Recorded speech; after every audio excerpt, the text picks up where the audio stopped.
Welcome to the Sermon in the Valley with Pastor Rob Eller. You can find this podcast on Spotify, Amazon Music, iHeartRadio, and YouTube. If you like what you hear, please subscribe to the podcast on any of those platforms and share it with your friends and family. Thank you.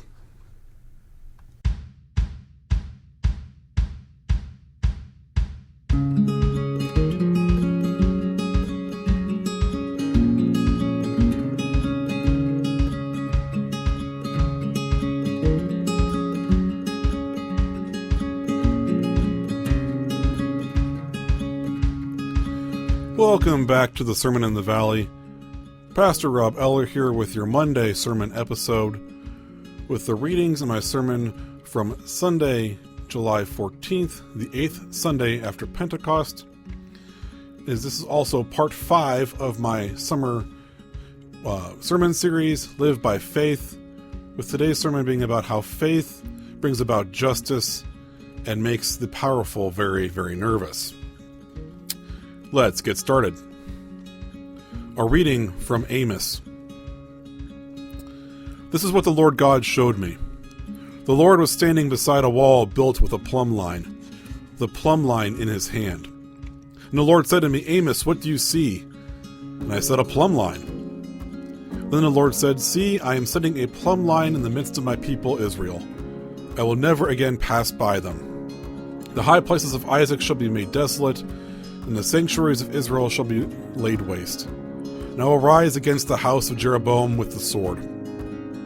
Then Amaziah the priest of Bethel sent to Jeroboam of Israel, saying, Amos has conspired against you in the very center of the house of Israel. The land is not able to bear all his words. For thus Amos has said, Jeroboam shall die by the sword, and Israel must go into exile away from this land. And Amaziah said to Amos, O seer, go flee away to the land of Judah. Earn your bread there and prophesy there. But never again prophesy at Bethel, for it is the king's sanctuary, and it is a temple of the kingdom. Then Amos answered Amaziah, I am no prophet, nor a prophet's son, but I am a herdsman and a dresser of sycamore trees. And the Lord took me from following the flock, and the Lord said to me, Go prophesy to my people Israel. The word of the Lord. The Holy Gospel according to St. Mark, the 6th chapter. Glory to you, O Lord. King Herod heard of the disciples preaching, for Jesus' name had become known. Some were saying, John the Baptizer has been raised from the dead, and for this reason these powers are at work in him. But others said, it is Elijah. And others said, it is a prophet like one of the prophets of old. But when Herod heard of it, he said, John, whom I beheaded, has been raised. For Herod himself had sent men who arrested John, bound him, and put him in prison on account of Herodias, his brother Philip's wife, because Herod had married her. For John had been telling Herod, it is not lawful for you to have your brother's wife. And Herodias had a grudge against him and wanted to kill him. But she could not, for Herod feared John, knowing that he was a righteous and holy man, and he protected him. When he heard him, he was greatly perplexed, and yet he liked to listen to him. But an opportunity came when Herod on his birthday gave a banquet for his courtiers and officers and for the leaders of Galilee. When his daughter Herodias came in and danced, she pleased Herod and his guests, and the king said to her, Ask me for whatever you wish, and I will give it. And he solemnly swore to her, Whatever you ask me, I will give you, even half of my kingdom. She went out and said to her mother, What should I ask for? She replied, The head of John the Baptizer. Immediately she rushed back to the king and requested, I want you to give me at once the head of John the Baptist on a platter. The king was deeply grieved, yet out of regard for his oaths and for the guests, he did not want to refuse her. Immediately the king sent a soldier of the guard with orders to bring John's head. He went and beheaded him in prison, brought his head on a platter and gave it to the girl. Then the girl gave it to her mother. When his disciples heard about it, they came and took his body and laid it in a tomb. The Gospel of the Lord. It's difficult to look at our society today and see the divides in it, and how the powerful and elite take advantage of and exploit others, especially those who do not have enough or have been pushed aside to the margins. As Christians, we believe that we are imago Dei. We are created in the image of God, and therefore we are all equal before God and before one another. But far too often that gets forgotten. Power and control becomes the end game, and some people in those positions will do whatever it takes to keep that power, frequently at the expense of those at the very bottom. One of my least favorite periods in history to study as a historian has been the Gilded Age. All the textbooks I remember using growing up put these great and powerful industrialists on pedestals because of leaps forward they made through the 19th century. It wasn't until college that I learned more about what they really did and achieved, and learned a more accurate name for them: the robber barons. While their wealth and power grew, it was on the backs of employees who were mistreated and taken advantage of. The more I read and learned about them, the angrier I got, because how dare they treat these workers this way? We hope and pray that this isn't the case anymore, but unfortunately this behavior persists. Take the story of Grace, for instance. Grace was a devout Christian, known in her community for her unwavering faith and compassionate heart. She often found herself troubled by the injustices she saw around her: corruption in the local government, unfair treatment of the poor, and a general sense of hopelessness among the people. She saw clearly that God's standard of justice was not being met in her town, and she knew she had to do something about it. Grace decided to start small. She organized a community meeting, inviting her neighbors to discuss the issues they were facing. At first, only a few people showed up, but Grace didn't lose heart. She continued to pray and work tirelessly, believing that God was with her. Word began to spread about Grace's efforts, and soon more and more people started attending the meetings. They formed a community action group, dedicated to addressing the injustices in their town. They began to advocate for the rights of the poor, demanding transparency from their local government, and worked on various projects to uplift the community. However, their efforts were not without opposition. Some powerful individuals who benefited from the status quo tried to intimidate Grace and her group. They spread rumors, made threats, and even attempted to bribe her to stop her activism. But Grace remained steadfast. Her faith fueled her determination, and she continued to stand up for what was right. One day, the local government announced a new policy that would further exploit the town's poorest residents. This was the final straw for Grace. She led a protest, drawing attention to the injustice and rallying the community to demand change. The protest gained significant attention, not just in their town, but in the surrounding areas as well. Media outlets covered the story, and soon pressure mounted on the local government to address the community's concerns. Grace's unwavering faith and relentless pursuit of justice had sparked a movement that could no longer be ignored. Well, nothing kicks off year 4 of my ministry in this congregation like returning to the texts from the first sermon I preached here as your pastor: Angry Amos and the beheading of John the Baptist.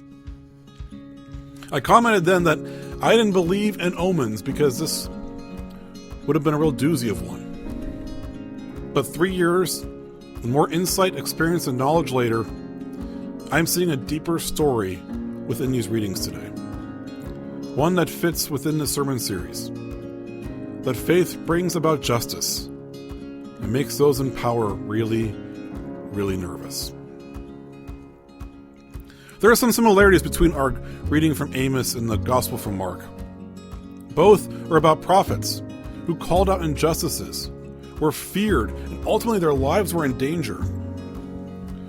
But there's some key differences in the details between the stories.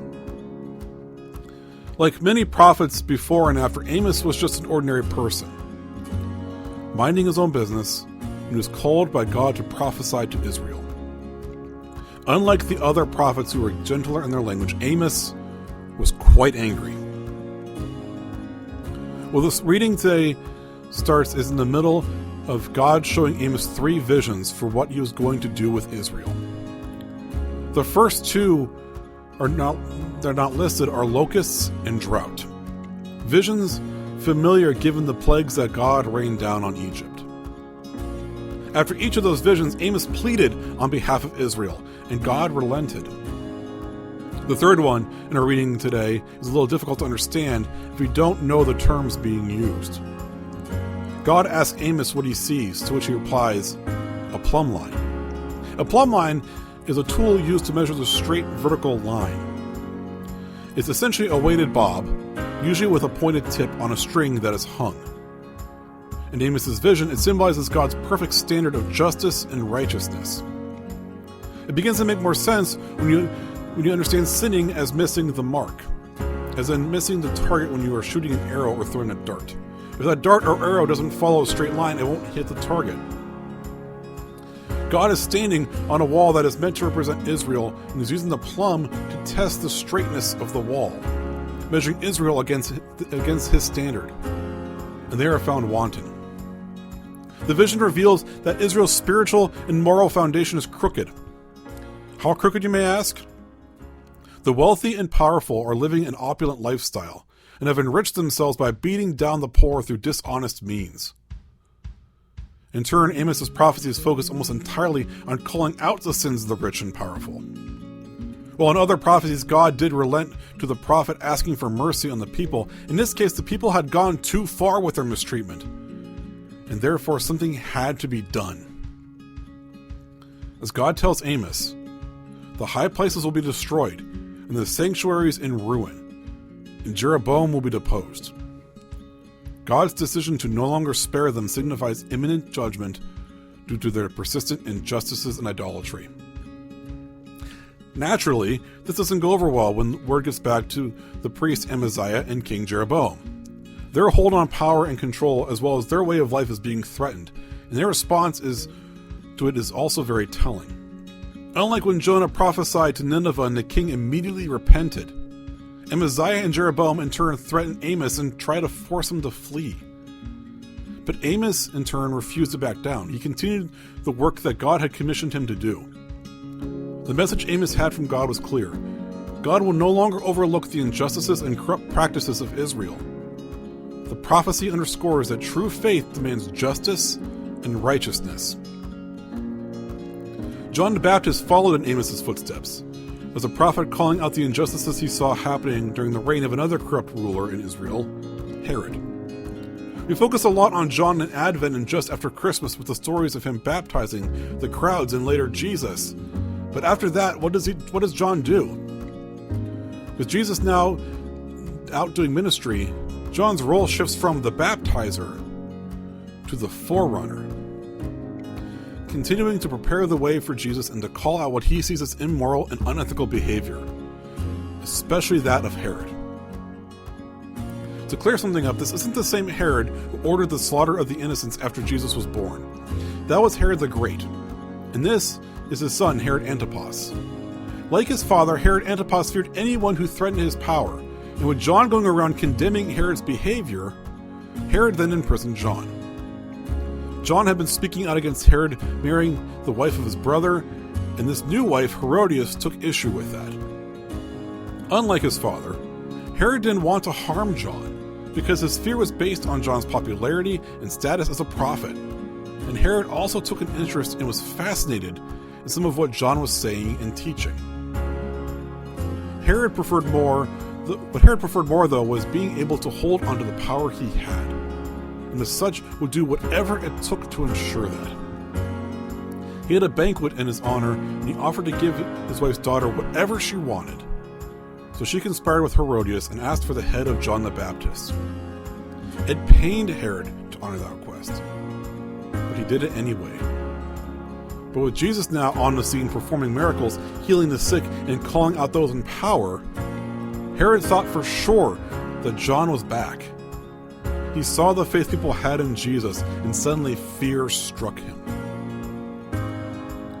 The placement of the story of the death of John seems odd at first, since this is one of the few stories in the gospel that doesn't center around Jesus. But it makes sense when you go back to what last week's gospel was. Jesus gave the instructions to the 12 about going out to preach and heal. I feel like this is Jesus recounting the death of John to tell the 12 that they are going out into a world that might feel threatened, and that they need to take the example of John and persist anyways. Jesus is telling the 12 that not only is their faith going to sustain them as they are sent out, it will also bring about justice for the marginalized and strike fear into the hearts of those who are corrupt. Our faith continues to do this today.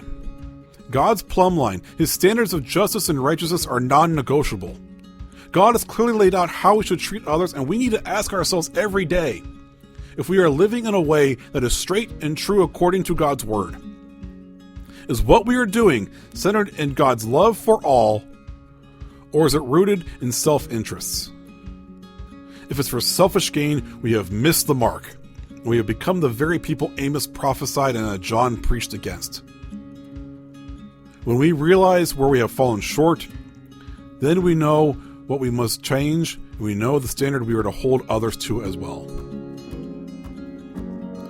When we know how we're supposed to live, we are then called to speak out against injustices in our society, whether it's poverty, corruption, discrimination, or any form of oppression, even if it means facing opposition.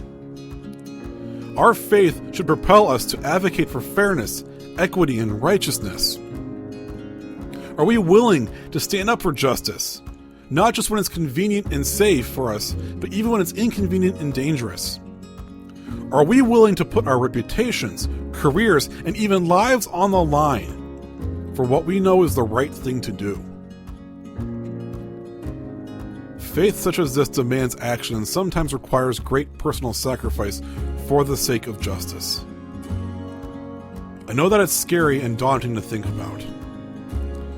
But look at how many times in our history when someone has spoken truth to power to lift up the lowly and marginalized. Many times it started with a single person standing up for what is right. That one person was soon joined by others because they realized that their voices mattered and that when joined together, nothing could drown them out. Looking back at the story of grace, how did it turn out? In the end, the unjust policy was repealed and reforms were implemented to ensure greater transparency and fairness. The community, inspired by Grace's example, continued to work together to build a more just and compassionate society. Our faith will continue to fuel our pursuit of justice. When we trust in God's righteousness and commit to the way we have been commanded to live, we can make a profound and lasting impact on our world, no matter how daunting the challenges may seem. But when we hold firm against all the world throws at us, when we remember the words of Martin Luther, "Here I stand," and refuse to back down, and we continue to pursue that path of justice and righteousness that rolls down like the waters of an ever-flowing stream, we can change the world for the better. As we go out into our lives, let us do so with the determination that and the courage to stand firm for justice, knowing that our unwavering faith can indeed make it happen.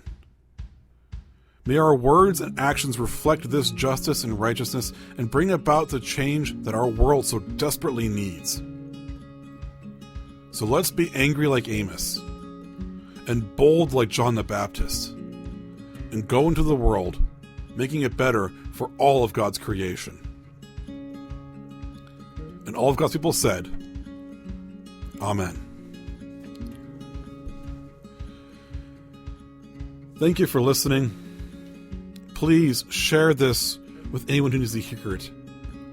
Our society today is fractured, and we need to remember to call out those who only want to put down others.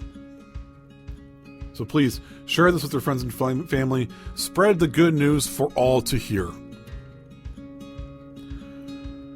The Sermon in the Valley is written and produced at the Patrick Stevens Broadcast Studio, here in the heart of the Tuscarawas Valley.